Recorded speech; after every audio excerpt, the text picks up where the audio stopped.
prepared to work day and night to rescue South Africa. No one is going to invest in a place where there isn't reliable electricity, where there isn't clean and reliable water, where you can't flush a toilet, and you can't transport your goods because the transport infrastructure has collapsed. No one. And that is why it is no coincidence that more and more investment is leaving Gauteng and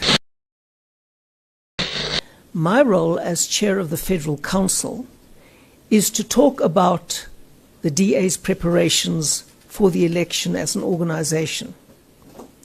And we call the DA organization the Blue Machine for a very good reason. The Blue Machine lives from election to election.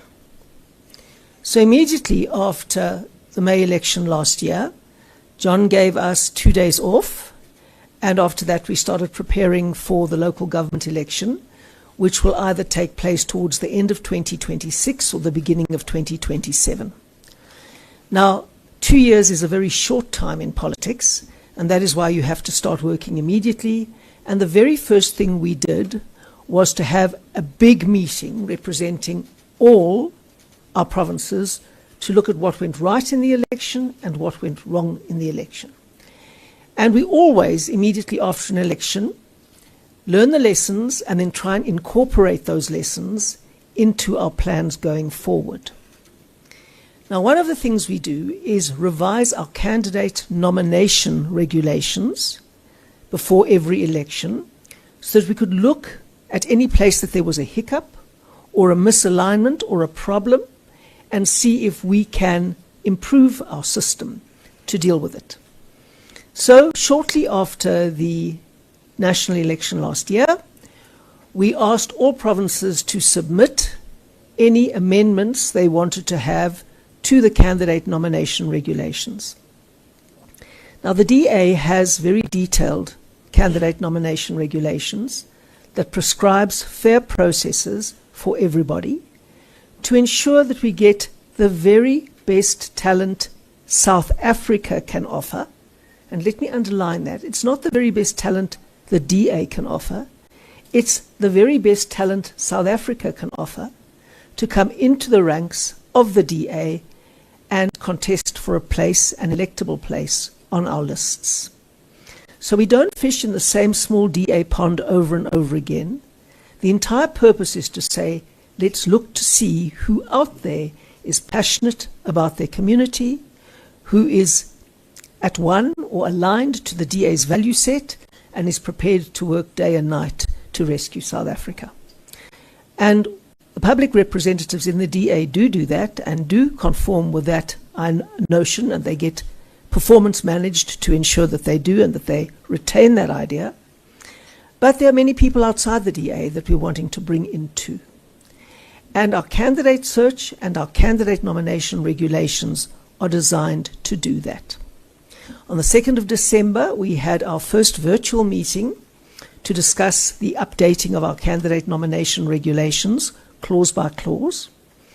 And this year we had an in-person meeting yesterday on the 27th of January to finalize our candidate nomination regulations.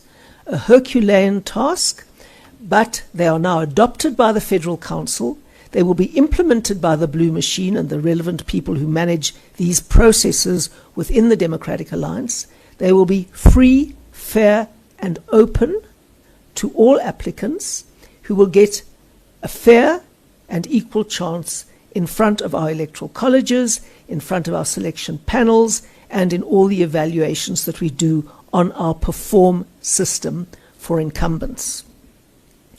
Now, I haven't told you what a dire state our municipalities are in, certainly outside of the Western Cape. And you will never get growth and jobs if you have failing government. Growth and jobs only comes from investment. Investment only happens where people have confidence in the future.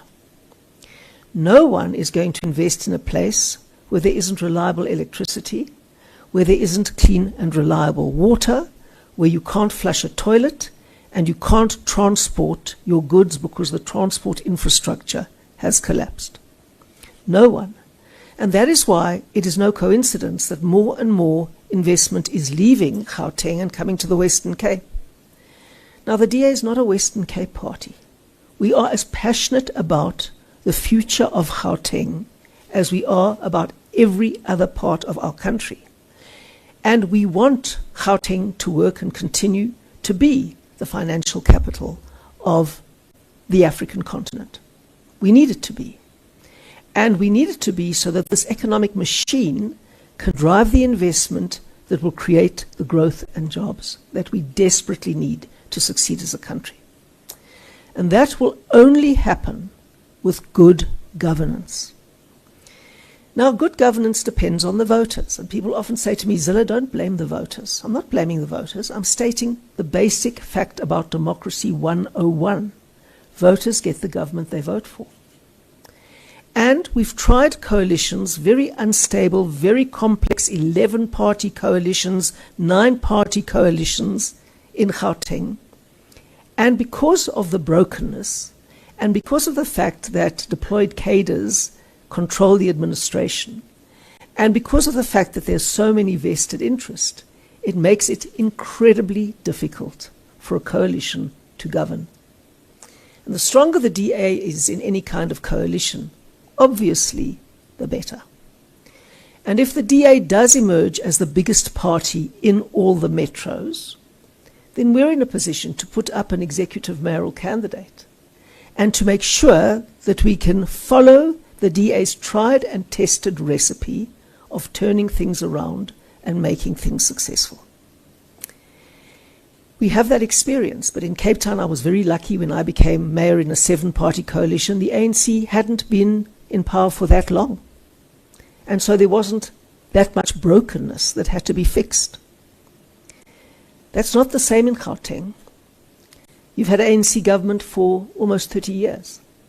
And there is a lot to fix. And with the exit of a lot of capital and skills from Gauteng, it shrinks the rate base and it makes it more and more difficult to do so. So we're not exaggerating when we say to people that time is genuinely running out. And there comes a point of no return. So that was the purpose of our candidate selection process review. How are we going to find the very best people who are up to this crucial challenge? And how are we going to prepare them for the rigors and the incredible burdens that they're going to face going forward? So this year, we have decided to run what we call a catalyst program.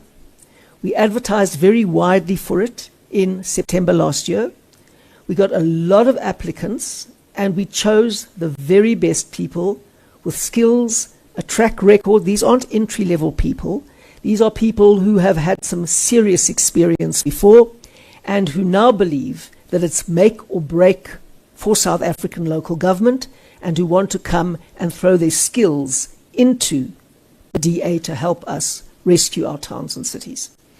And out of the many applicants we got, we chose 77 candidates who are going to be on our year-long catalyst program to prepare people for the rigors of the candidate selection process, in which they will have to compete. There's no guarantee to anyone that they will be on an electable position on a list.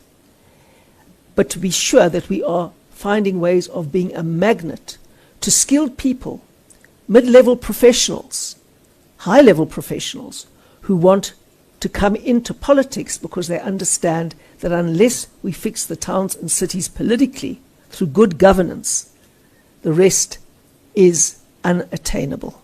And rescuing South Africa is also unattainable.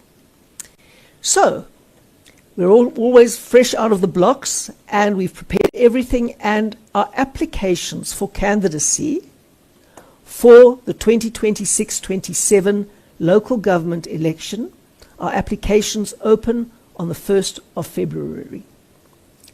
So that's when people can start submitting their CVs. We've got a very clear online process for applications, and we are going to call far and wide for people to apply.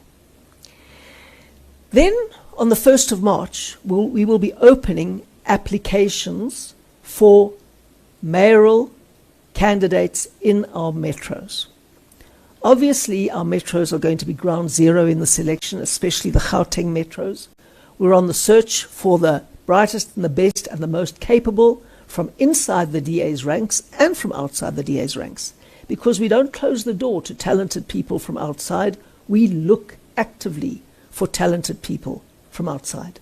And I recall many years ago in the early 2000s when we first advertised for candidates, the media all laughed at us. None of you, because I don't think many of you were around then. But the media all laughed at us because they said, don't you have, Mr. Mbedges is an exception, but nevertheless, most of you weren't here then, and the media all laughed at us, and they said, don't you have enough people inside the DA? Why are you advertising? And we said, of course we have enough people inside, but there are a lot of people outside that we would also like to have, because they're good, and they're coming in and competing with our candidates, and they prevent us from becoming complacent, and we have to be on point in everything that we do. And so that is our philosophy, and that is how we function. And so we're on a big search for metro mayoral candidates inside and outside the party. So we've got a timetable for the entire election campaign.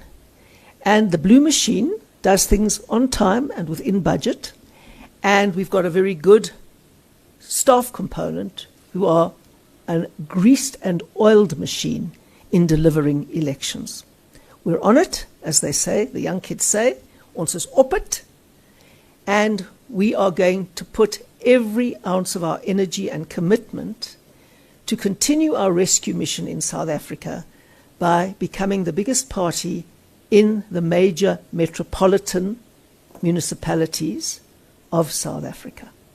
Once we've done that, it will be a critical watershed to saving the Gauteng economy, to putting Gauteng on a path of hope and economic growth and creating jobs and helping our country become the success we know it can be. Thank you very much indeed, and I'm now going to ask my colleague Willie, one of the two co-conspirators with Karabo, to come and chair the question and answer session.